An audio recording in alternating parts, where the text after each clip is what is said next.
It's hard to breathe, but that's alright. Hush.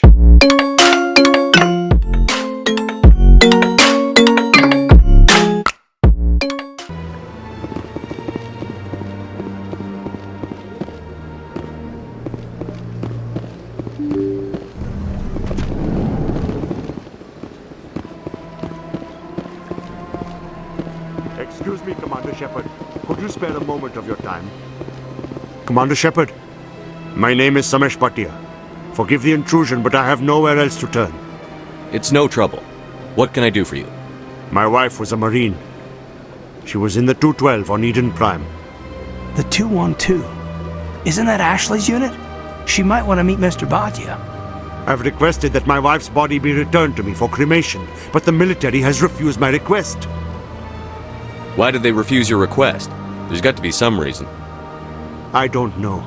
All I know is that they have declared it impossible for my wife to be returned to me. There's no reason for your wife's body to be held like this. Just wait here. The man in charge of my case is Mr. Bosker. When I last saw him, he was in the expensive bar over there. Thank you for your time. I just want to give my wife a proper funeral, and the respect she deserves.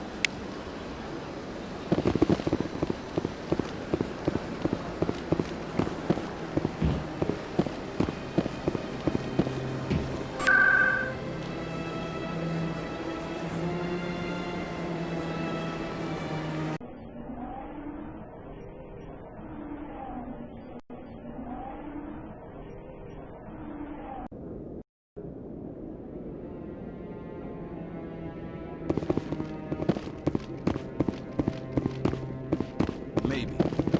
But I wouldn't believe everything you hear. That's just it. I'm hearing it everywhere. It's not just... Come on. Udine is presenting the Quarians' evidence to the Council. Eden Prime was a major victory. The beacon has brought us one step closer to finding the conduit. And one step closer to the return of the Reapers. You wanted proof? There it is. This evidence is irrefutable, Ambassador. Saren will be stripped of his Spectre status, and all efforts will be made to bring him in to answer for his crimes. I recognize the other voice, the one speaking with Saren. Matriarch Benezia. Who's she? Matriarchs are powerful Asari who have entered the final stage of their lives. Revered for their wisdom and experience, they serve as guides and mentors to my people. Matriarch Benezia is a powerful biotic, and she had many followers. She will make a formidable ally for Saren. I'm more interested in the Reapers. What do you know about them? Only what was extracted from the Geth's memory core. The Reapers were an ancient race of machines that wiped out the Protheans. Then they vanished. The Geth believe the Reapers are gods, and Saren is the prophet for their return. We think the conduit is the key to bringing them back. Saren's searching for it. That's why he attacked Eden Prime. Do we even know what this conduit is? Saren thinks it can bring back the Reapers. That's bad enough. Listen to what you're saying. Saren wants to bring back the machines that wiped out all life in the galaxy? Impossible. It has to be. Where did the Reapers go? Why did they vanish? How come we found no trace of their existence? If they were real, we'd have found something. I tried to warn you about Saren, and you refused to face the truth. Don't make the same mistake again. This is different. You proved Saren betrayed the Council. We all agree he's using the Geth to search for the conduit, but we don't really know why. The Reapers are obviously just a myth, Commander. A convenient lie to cover Saren's true purpose. A legend he is using to bend the Geth to his will. 50,000 years ago, the Reapers wiped out all galactic civilization. If Saren finds the conduit, it will happen again. Saren is a rogue agent on the run for his life. He no longer has the rights or resources of a Spectre. The Council has stripped him of his position. That is not good enough. You know he's hiding somewhere in the Traverse. Send your fleet in! A fleet cannot track down one man. A Citadel fleet could secure the entire region, keep the Geth from attacking any more of our colonies. Or it could trigger a war with the Terminus systems. We won't be dragged into a galactic confrontation over a few dozen human colonies. I can take Saren down. The Commander's right. There is a way to stop Saren that doesn't require fleets or armies. No! It's too soon. Humanity is not ready for the responsibilities that come with joining the Spectres. You don't have to send a fleet into the Traverse, and the ambassador gets his human Spectre. Everybody's happy.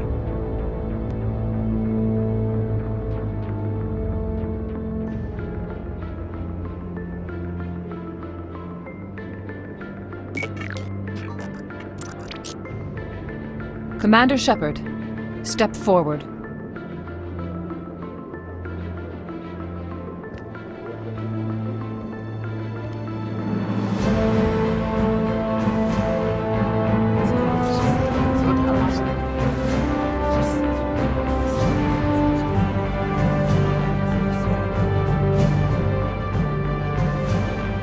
It is the decision of the Council that you be granted all the powers and privileges of the Special Tactics and Reconnaissance Branch of the Citadel. Spectres are not trained, but chosen.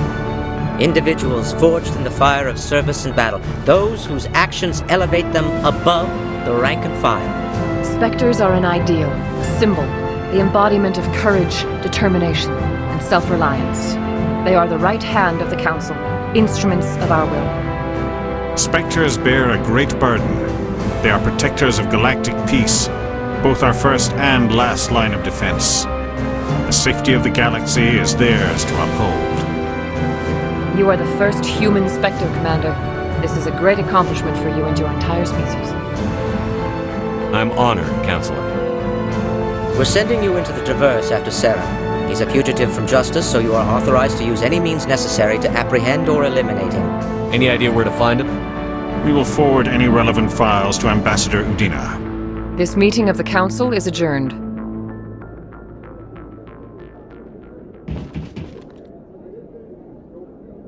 Congratulations, Commander. We've got a lot of work to do, Shepard. You're going to need a ship, a crew, supplies. You'll get access to special equipment and training now. You should go down to the C-Sec Academy and speak to the Spectre Requisitions Officer. Anderson, come with me. I'll need your help to set all this up.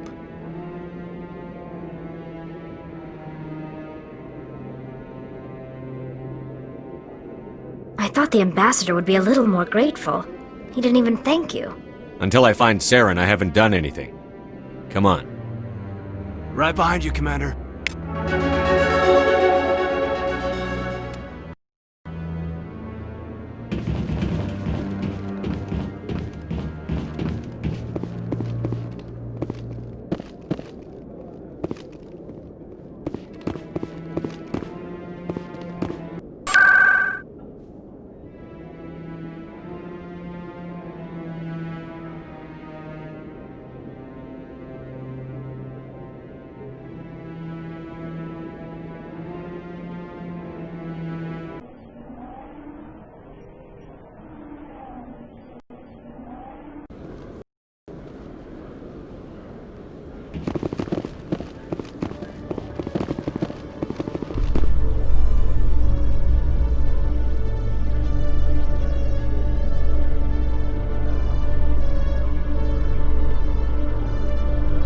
In other news, Exogeny Corp is still denying reports that one of their survey teams has gone missing in the Hades Gamma Cluster.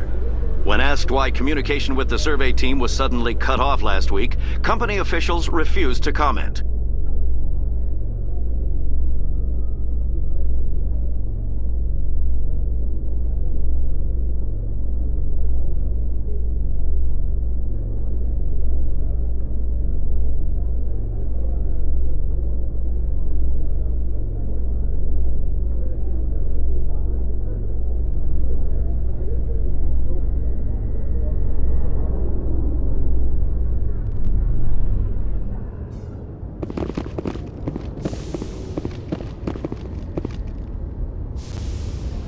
I've got big news for you, Shepard. Captain Anderson is stepping down as commanding officer of the Normandy. The ship is yours now. She's quick and quiet, and you know the crew. Perfect ship for a Spectre. Treat her well, Commander. I'll take good care of her, sir. I know you will, Commander. I want the truth. Why are you stepping down, sir? You needed your own ship. A Spectre can't answer to anyone but the Council. And it's time for me to step down. Come clean with me, Captain. You owe me that much. I was in your shoes 20 years ago, Shepard. They were considering me for the Spectres. Why didn't you ever mention this? What was I supposed to say? I could have been a Spectre, but I blew it? I failed, Commander. It's not something I'm proud of. Ask me later and I'll tell you the whole story. For now, all you need to know is, I was sent on a mission with Saren, and he made sure the Council rejected me. I had my shot. It came and went. Now you have a chance to make up for my mistakes. I won't let you down, sir. Saren's gone. Don't even try to find him. But we know what he's after. The conduit. He's got his Geth scouring the Traverse looking for clues.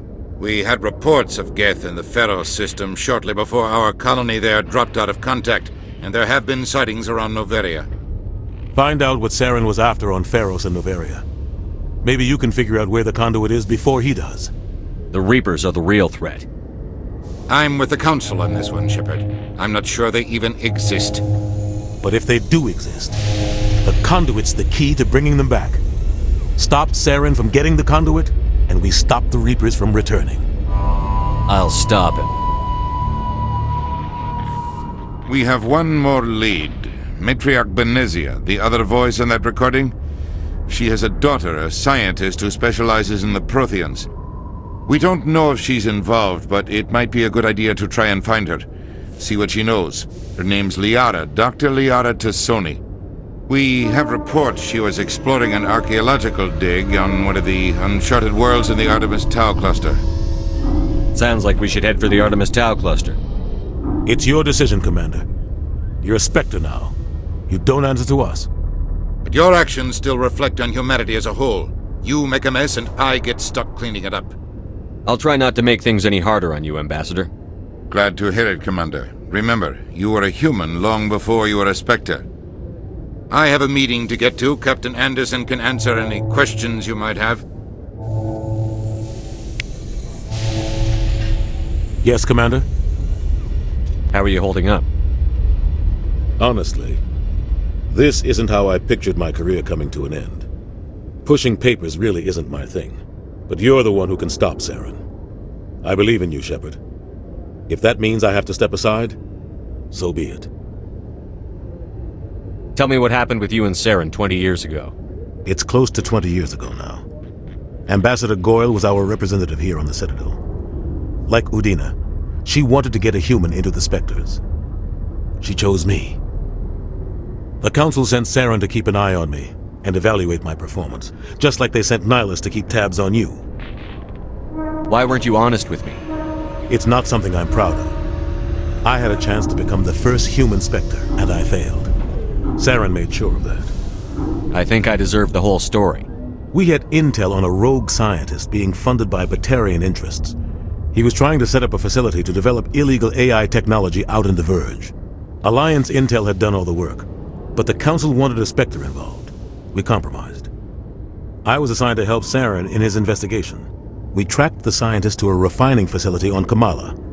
He was hidden away somewhere inside, protected by an army of Batarian mercenaries. The plan was simple. Sneak into the plant, capture the scientist, sneak back out. Quick, quiet, and a minimum of bloodshed. I'm guessing things didn't go as planned. Saren and I split up to cover more ground.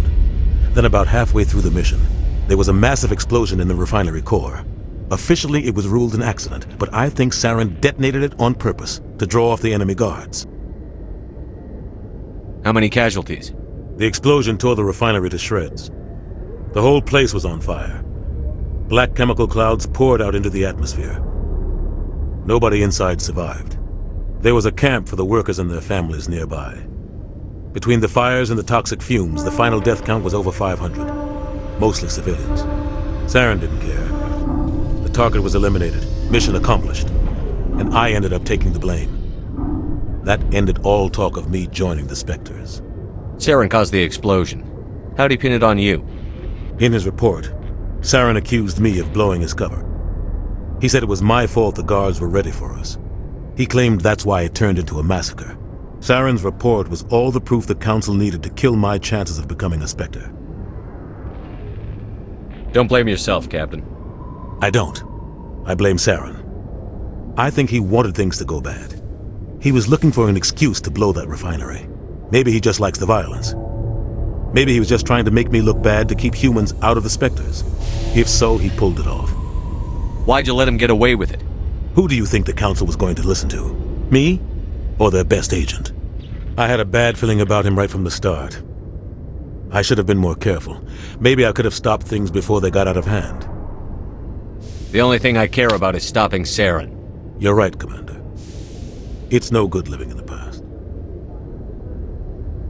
Any extra intel you can give me on our colony at Pharos? The entire planet used to be one giant Prothean city. Mostly ruins now. But some of the infrastructure is still intact. The colony tried to build on what the Protheans left behind. We lost all contact with them when the Geth attacked. What do you know about the Artemis Tau cluster? Not much. I've never been there myself.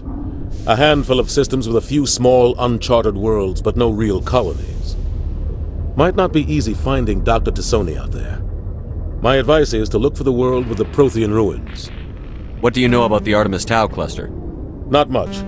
Might not be easy finding Dr. T'Soni out there. My advice is to look for the world with the Prothean ruins. What can you tell me about Novaria? Novaria's trouble. Always has been. The whole planet's basically a center for corporations to conduct illegal research. Watch your back there, Shepard. Spectres are about the only form of Citadel authority Novaria respects. But they aren't popular. I should go. I'll be here if you need anything.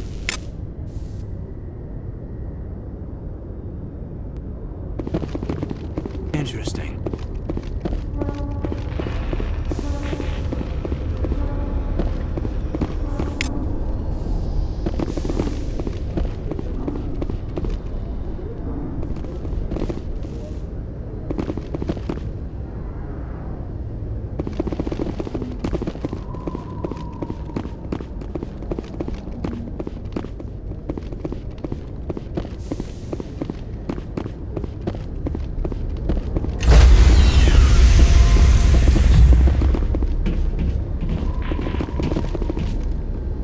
Stand by, shore party. Decontamination in progress. Heard what happened to Captain Anderson. Survives 100 battles and then gets taken down by backroom politics. Just watch your back, Commander. Things go bad on this mission, you're next on their chopping block. Captain Anderson should be the one in charge. It's like I'm stealing the ship from him. Yeah, the captain got screwed. But it's not like you could have stopped it. Nobody's blaming you. Everyone on this ship's behind you, Commander. 100%. Intercom's open. If you got anything you want to say to the crew, now's the time. This is Commander Shepard speaking. We have our orders. Find Saren before he finds the conduit. I won't lie to you, crew. This mission isn't going to be easy. For too long, our species has stood apart from the others. Now it's time for us to step up and do our part for the rest of the galaxy. Time to show them what humans are made of. Our enemy knows we're coming. When we go into the Traverse, Saren's followers will be waiting for us. But we'll be ready for them, too. Humanity needs to do this.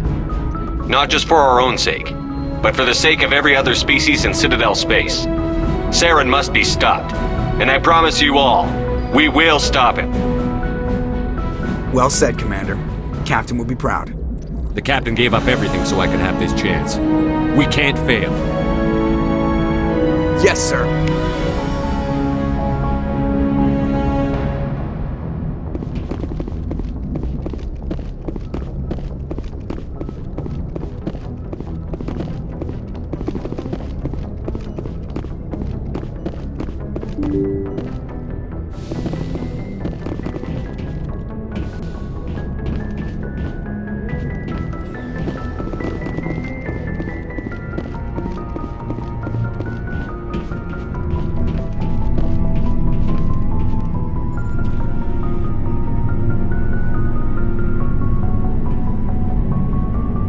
Anything you need, Commander?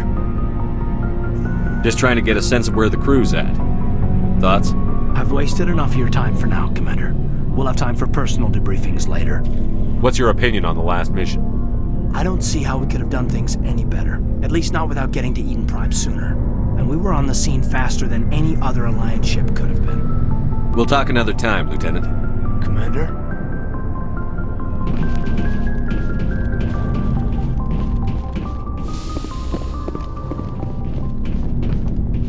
Thanks for bringing me on board, Commander.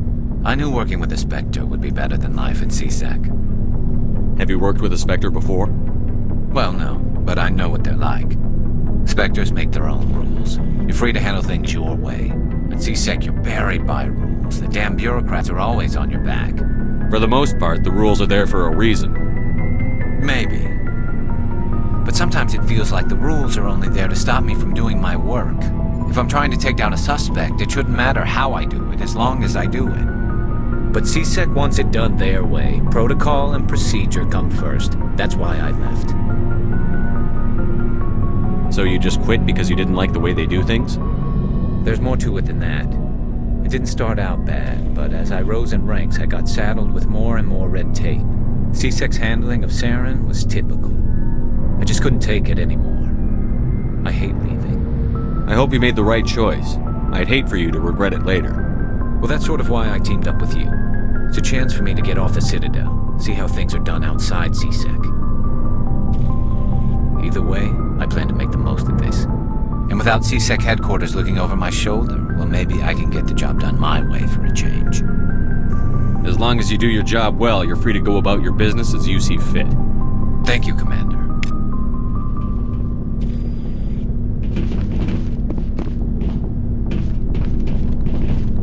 Commander? What's your opinion on the last mission? Kinda wish you'd got there sooner, Commander. No offense, I appreciate the rescue. I just wish... You wish we'd been able to save the rest of your unit? Yes, sir. If I had been more alert, we wouldn't have been cut down by an ambush. The Geth are perfect ambushers. They don't move, they don't make noise, they don't even breathe. Sir, they have flashlight heads. I'll make sure it doesn't happen again. Do you have a few minutes to talk one-on-one?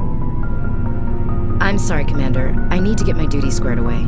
I wouldn't mind talking more later, though. Dismissed, Chief. Sir.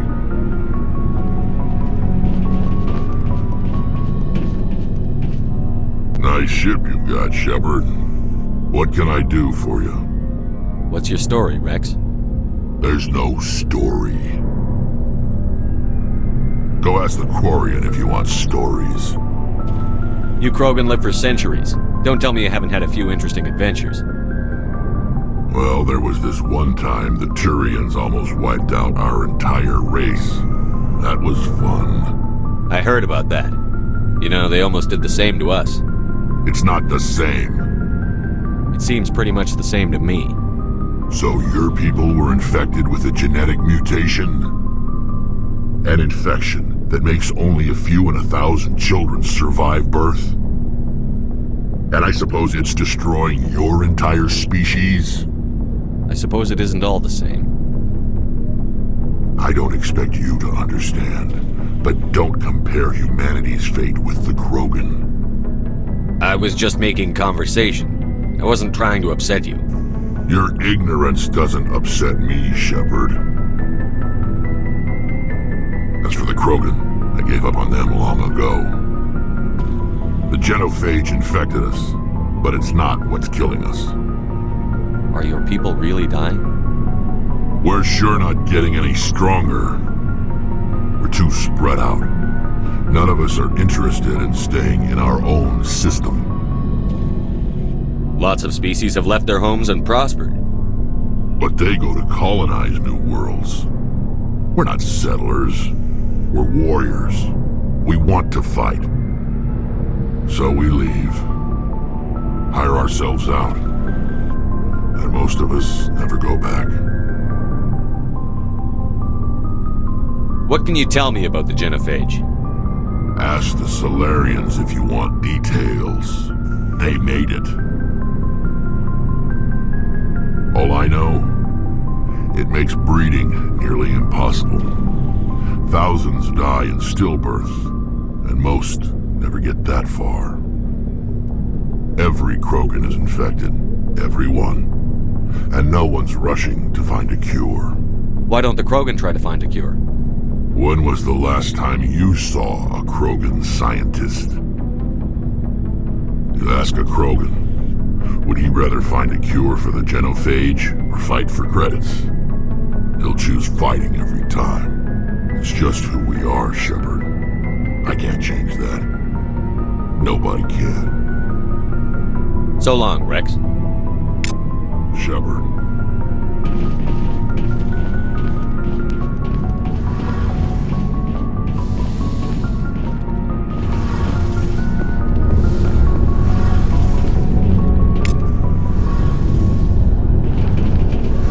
Your ship's amazing, Shepard. I've never seen a drive core like this before. I can't believe you were able to fit it into a ship this small. I'm starting to understand why you humans have been so successful. I had no idea Alliance vessels were so advanced. The Normandy's a prototype. Cutting-edge technology. A month ago, I was patching a makeshift fuel line into a converted tug ship in the flotilla. Now, I'm sitting on board one of the most advanced vessels in Citadel space. I have to thank you again for bringing me along. Traveling on a vessel like this is a dream come true for me. I had no idea you found ship technology so interesting. It comes with being a Quarian. The migrant fleet is the key to the survival of my people. Ships are our most valuable resource. But we don't have anything like this. We make do with cast-offs and second-hand equipment. We just try to keep them running for as long as we can. Some of the fleet's larger vessels date all the way back to our original flight from the Geth. I can't believe your fleet's still using ships that are 3 centuries old. They're constantly being repaired, modified, and refitted. They aren't pretty, but they work. Mostly. We've tried to make ourselves as independent as possible on the flotilla. Grow our own food, mine, and process our own fuel. But some things we just can't make on our own. A patch to maintain the hull integrity requires raw materials we just don't have. That's why our pilgrimages are so important. Tell me about your people. Our lives aren't easy. Resources are scarce, and we are constantly on the move. Everything we do must in some way contribute to the continuation of the migrant fleet. There are 17 million Quarians in the flotilla, and each of us relies on the others for survival. The bonds among my people are strong. Unfortunately, we have had to surrender many of the freedoms and civil liberties other species take for granted. What kind of freedoms? Well, it's illegal for parents to have more than one child. If our population grows too much, it would strain our resources to their breaking point. Of course, we also can't allow our numbers to become too few. If our population is in decline, the rule against single births is temporarily repealed. In extreme cases of population decline, incentives are even offered to encourage multiple births, though the Conclave hasn't had to take such measures in nearly a century. That's your government. The Conclave is our civilian branch of government. Each ship can elect a representative to serve on the Conclave and make decisions that affect the fleet as a whole. On matters that affect an individual ship, however, the captain has the final say. It's a tradition that dates back to the early days, when the fleet was governed by martial law. Fortunately, most captains nowadays are smart enough to have an elected council from their crew to give them advice and guidance. So the ultimate power rests with elected officials. In practice, the Conclave and the respective council for each ship tend to set the rules that govern our daily lives. But in theory, we are still under military jurisdiction. The 5 top-ranking military officials in the fleet serve on the Admiralty Board. These 5 have the power to overrule any decision by the Conclave in case of emergency. To do so requires unanimous agreement among the Admiralty, and they can only do this once. After that, the entire board must resign their posts. It's a safeguard that served us well. In nearly 3 centuries, the Admiralty Board has only overruled the Conclave 4 times. I want to know more about the Geth. I doubt I can tell you anything you don't already know. It's been almost 3 centuries since they drove my people into exile. All I know is the story of their origins, what they were when we created them, and how they turned on us. Interesting. The Geth were originally created to serve as an automated manual labor force. Initially, their intelligence was as limited as any VI. Over time, we made small modifications to their programming to allow them to perform more varied and complex tasks, bringing them closer and closer to true AI status. How come the Council didn't step in and stop you? This wasn't true AI research. We may have been skirting the bounds of the law, but we never did anything that was actually illegal. The changes were so insignificant, so gradual, that we were able to control them. Or so we thought. But one thing we underestimated was the power of the neural network. A million Geth thinking simultaneously created an inherently unstable matrix. So, the Geth share brain power? Many of the Geth's logic systems were designed to work in concert with other nearby Geth. Basically, the more of them you have in a group, the smarter they are. So there's some sort of group consciousness? No, nothing like that. They cannot share sensory data or information. Their programming cannot handle that much simultaneous input. Each Geth maintains an individual awareness and identity. The neural network only operates on a process-based level. It's basically the synthetic equivalent of a subconscious. But when they're in close proximity, they can coordinate low-level functional processes, freeing up more capacity for original or independent thought. That doesn't make any sense. I'm probably oversimplifying. The Geth are incredibly advanced and complex creations. All you need to know is that they get smarter when they gather in large numbers. As we built more and more Geth, their effective intelligence became more sophisticated, more abstract. One day, a Geth began to ask its Quarian overseer questions about the nature of its existence. Am I alive? Why am I here? What is my purpose? As you can imagine, this caused a near panic among my people. I don't see what's so bad about those questions. The Geth were created to engage in mundane, repetitive, or dangerous manual labor. That's fine for machines, but it won't satisfy a sentient being for long. The Geth were showing signs of rudimentary self-awareness and independent thought. If the Geth were intelligent, then we were essentially using them as slaves. It was inevitable the newly sentient Geth would rebel against their situation. We knew they would rise up against us, so we acted first. A general order went out across all Quarian-controlled systems to permanently deactivate all Geth. The Geth responded to this order violently. You can't blame them for fighting for their survival. We had no other choice. The Geth were already on the verge of revolution. By acting quickly, we had a chance to end the war before it began. The hope was that most of the Geth would still be little more than machines, incapable of organized resistance. But they had progressed much further than anyone anticipated. The war was long and bloody. Millions upon millions of Quarians died at their hands. In the end, we were forced to flee our own homeworld. We feared the Geth would pursue us, but they never came beyond the Veil. Now we drift through space, exile searching for a way to reclaim what was once ours. I want to know more about the pilgrimage. When my people reach maturity, we leave our birth ships and seek acceptance with a new crew. It's necessary to maintain genetic diversity among the fleet. But no ship wants to accept someone who will be a burden on them. So, to prove our worth, we embark on a pilgrimage. We set out alone, leaving the flotilla and our families behind us. We only return once we have found something of value we can bring back to the fleet.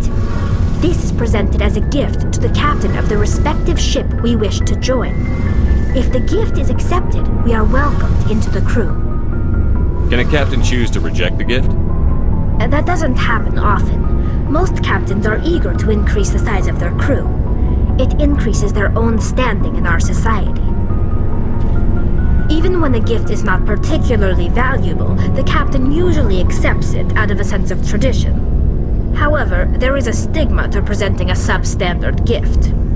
It's not the best way to make a good impression on a new community. Most pilgrims don't return until they find something worthwhile. I want to talk about something else. Like what? I should go. See you later. Hey, Commander, you know that Quarian, Tally? She's been spending all her time down here asking me about our engines. I'll tell her to leave you alone. What? No, she's amazing. I wish my guys were half as smart as she is. Give her a month on board and she'll know more about our engines than I do. She's got a real knack for technology, that one. I can see why you wanted her to come along. I figured she'd be a real asset to the team. You got an eye for Tally, Commander, but I'm guessing that's not why you came down here. Fill me in on the IES stealth systems. How does it work exactly? You can't hide a ship out in space. They emit too much heat and radiation, too easy for sensors to pick them up, unless you find a way to capture those emissions. So our stealth systems trap the energy we give off in storage sinks built into the ship itself, no emissions to give away our location. Eventually the sinks have to be vented. More than a few hours silent running and they overheat, cook us inside our own hull.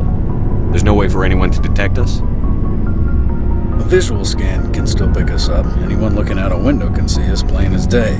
But you have to be pretty close to get an actual visual out in space. Most vessels rely on scanners. As long as the stealth systems are engaged, they can't see us. Not unless we accelerate to FTL speeds. Why doesn't it work with faster than light travel? Cranking up to FTL blue shifts our emissions, pushes them into frequencies too high to capture in the sinks. As soon as we make the jump, it's like setting off a flare. Sensors can pick up our location whenever we enter or exit FTL flight, but for short-range missions, our stealth systems are amazing, and we've got the only one. Where else have you served, Adams? If you name a class of Alliance ship, I've probably served on it. Everything from dreadnoughts and carriers right down to frigates like the Normandy. My last assignment was on the Tokyo, only a cruiser, but she was a good ship. Couldn't hold a candle to the Normandy, though. I want to know more about the Normandy. She's the best ship I've ever served on, probably the fastest vessel ever designed, and she's the only one using the new Tantalus drive core. What's so special about the Tantalus drive core? Proportionally, it's about twice the size of any other vessel. Not only are we faster, we can run at FTL speeds longer before we have to discharge the core. Carry on, Adams. Aye, aye, Commander.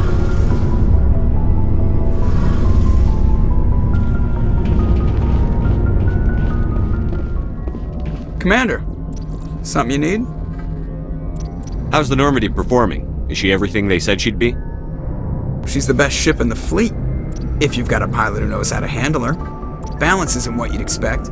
Takes a while to get used to that oversized drive core we got stuffed in the back, and her power can sneak up on you if you're not careful. The Normandy's probably too much ship for your average Alliance pilot, Commander. Lucky for you, I'm anything but average. I like to know my crew. Mind if I ask you a few questions? I can see where this is going. You did a background check on me, didn't you? Well, I'll tell you the same thing I told the captain. You want me as your pilot. I'm not good. I'm not even great. I am the best damn helmsman in the Alliance fleet. Top of my class in flight school, I earned that. All those commendations in my file, I earned every single one. Those weren't given to me as charity for my disease. I'm sorry, Joker. I didn't even know you were sick. You mean you didn't know? Oh, crap. Okay, I've got Vrolik syndrome, brittle bone disease. The bones in my legs never develop properly. They're basically hollow, too much force and they'll shatter. Even with crutches and my leg braces, it's hard to get around. One wrong step and crack! It's very dramatic, but I've learned to manage my condition, Commander. Put the Normandy in my hands and I'll make her dance for you. Just don't ask me to get up and dance unless, you like the sound of snapping shin bones. Why does everyone call you Joker? It's a lot shorter than saying Alliance Flight Lieutenant Jeff Moreau. Plus, I love to make little children laugh. You're dodging the question. Look, I didn't pick the name. One of the instructors in flight school used to bug me about never smiling. She started calling me Joker, and it stuck. Why didn't you ever smile? Hey, I worked my ass off in flight school, Commander. The world's not gonna hand you anything if you go around grinning like an idiot. By the end of the year, I was the best pilot in the academy, even better than the instructors, and everybody knew it. They'd all got their asses kicked by the sickly kid with the creaky little legs. One guess who was smiling at graduation? I need to know more about this Vrolik syndrome if I'm putting my ship in your hands. Yeah, of course you do. It's an extremely rare condition. Nobody knows exactly what causes it. Genetic, maybe. It's treatable, but there's no cure. They classify my case as moderate to severe. I was born with over a dozen fractures, hip, thighs, ankles. My bones were already breaking in the womb. 100 years ago, I wouldn't have survived past my first year. Lucky for me, modern medical science has turned me into a productive member of society. You're not gonna break a bone trying to fly the ship, are you? I don't fly with my feet, Commander, so I'm fine as long as I'm in this chair. I gotta be real careful when I get up to take a piss, though. I can do my job as well as anyone on the ship. Better, actually. So don't worry about it. I have to go. Alright, see ya.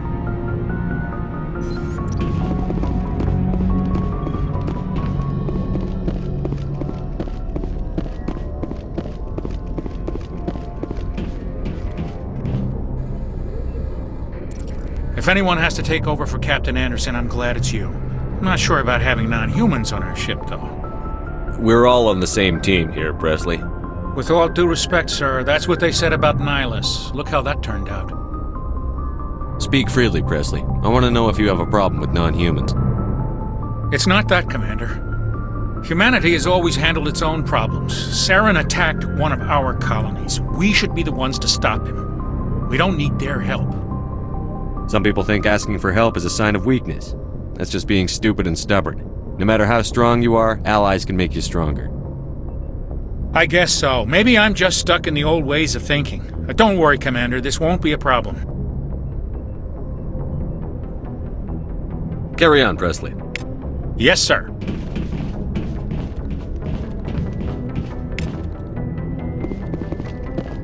Go.